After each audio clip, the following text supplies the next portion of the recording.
पूरे सूबे में चतराल से लेकर डीआई खान तक तमाम जितने भी हमारे सूबाई हल्के और एनए हल्के हैं उन तमाम पे हमारे कैंडिडेट आ रहे हैं। मुखालफिन करे कि डेर इस्माइल खान में सिटी 1 और सिटी 2 पर सिर्फ पीटीआई और जमीयत का मुकाबला होगा, बाकी पार्टियां जो है फजूल आ रही हैं। पीटीआई आ तो जाए ना, पीटीआई को टिकट तो जारी हो जाए ना, उसके बाद बात करेंगे। को मैदान में आना चाहिए ना, आना तो एक जमहूरी अंदाज में हर किसी को मौका मिलना चाहिए, लेकिन जो इन्होंने वायलेशंस किए, जो उन पे दफात और जो इन्होंने सियासत का बेड़ा गर्क किया, जो मुल्क में हालात बने, तो उसके बुनियादी किरदार में इसमें तो पीटीआई का रहा है ना। हमारी आइडियालॉजी या हमारा नज़रिया अवाम के सामने है।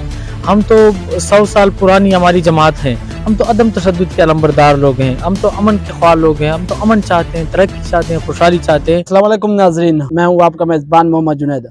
नाजरीन, इस वक्त मौजूद हूँ तहसील ऑफिस में। यहाँ तो मेरे साथ मौजूद है तहसील सदर अवामी नेशनल पार्टी तैमूर खान।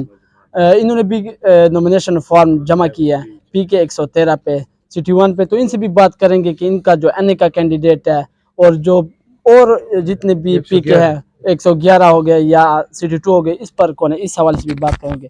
जी तैमूर खान, बताइएगा आपने PK 113 के अलावा कोई और फॉर्म जमा किया है कि नहीं, और आपका जो एनए के दोनों सीट सिटी 1 और 2 पे कौन कौन है?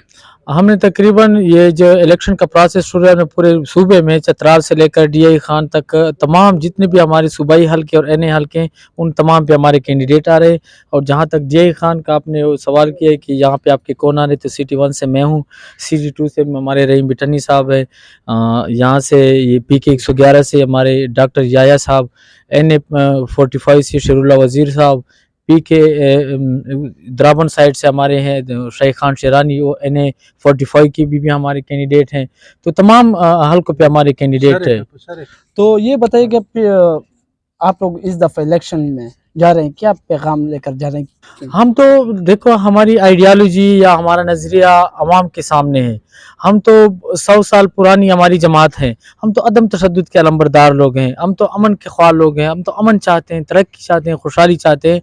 और पिछला गवर्नमेंट जो हमारा गुजरा है यहाँ पे, जो अब तरक्याती कामों के हवाले से अगर आप देखें, अमन के हवाले से अगर आप देखें, जो हमने डिलीवर किया वो कौम के सामने है। और इंशाल्लाह आने वाले दिनों में हम जलसे और प्रोग्रामों में इंशाल्लाह डिटेल के साथ आपके साथ मालूमात शेयर करेंगे। और इंशाल्लाह हम कारकर्दगी की बुनियाद पर इंशाल्लाह आवाम के पास जाएंगे और आवाम से कहेंगे कि आप लोग सवाल उठाए, हम आपको जवाब देंगे कि आप लोग खुदा न ख्वास्ता ऐसे शख्स का इंतखाब ना करें जो कल हमें कौम को शर्मिंदगी का सामना करना पड़े। ऐसे लोगों को सामने लाए जो वहाँ पर असम्बली में जाके मुल्क और कौम के लिए आवाज़ उठा सके, तर्जमानी कर सके और फ्यूचर के वो फैसले अच्छे अंदाज में कर सकें। तैमूर खान, मुखालफिन करे कि डेर इस्माइल खान में सिटी 1 और सिटी 2 पर सिर्फ पीटीआई और जमीयत का मुकाबला होगा, बाकी पार्टियां जो है फजूल आ रही हैं। तो क्या पैगाम देंगे? पीटीआई आ तो जाए ना, पीटीआई को टिकट तो जारी हो जाए ना, उसके बाद बात करेंगे। आप क्या चाहते हैं, उनको जारी हो या नहीं, उनको मैदान में आना चाहिए या नहीं?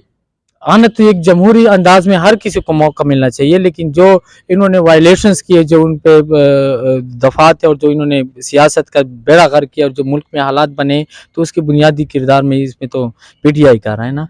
तो ये अपने वो तो भुगतान ही है ना। आखिर में अवाम को क्या पैगाम देंगे? अवाम को ये पैगाम है मेरा कि इंशाल्लाह 8 फरवरी को एक अच्छे अंदाज के साथ आप लोग उसमें हिस्सा लें और जो भी यहाँ पे कैंडिडेट्स हैं उनका मुआवजना करें आपस में कि हम आने वाले इलेक्शन में 2024 में कुछ ऐसे लोगों को इंतखाब करें ताकि वो जाके हमारी सोसाइटी के लिए, हमारी कौम के लिए बेहतर अंदाज में कानून साजी कर सके, मुल्क और कौम को आगे की तरफ ले जा सके।